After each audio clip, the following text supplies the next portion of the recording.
நான் போயிட்டு வந்தேன் அன்னைக்கு. நீ சொன்ன ஓகே. வேளச்சேரிக்கு பக்கத்தில். ஆமாம். என்ன ஊர்? ஹாஸ்பிட்டல் பேர் பிரசாந்தா. சார் ஐயா 100 ரூபா கொடுங்க ஐயா. நாளைக்கே 100 ரூபா ஆயிடுச்சு. நான் உங்களுக்கு அந்த இந்த வீக் சேர்க்கல.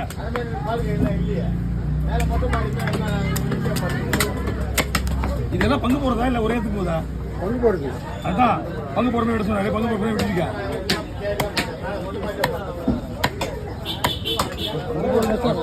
என்னப்பா? ஒரு 3 கிலோ 4 கிலோ இருக்கும். 4-5 கிலோ இருக்குமா? அவ்வளோதான் இருக்கும். அவரே வரல, நானா வெட்டி வச்சுட்டேன். எதுக்குன்னு சொல்லல, ஆளுக்கு பங்குன்னு சொல்லல. ஆனா ஆளுங்களோட இருக்கு. இது ஆளுங்க அப்படியா? விட்டு விட்டா போடுறாரு.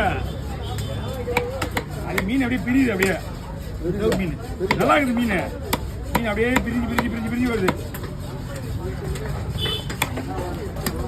அந்த மீன் அப்படிதான் இருக்கா. இன்னொரு ரசனா இருக்கு சிவப்பு மீன் ஒன்று. இன்னொன்று அதுக்கு கல் மாதிரி ரப்பர் மாதிரி இருக்கும். பஞ்சு மாதிரி கொட்டுது அப்படியே.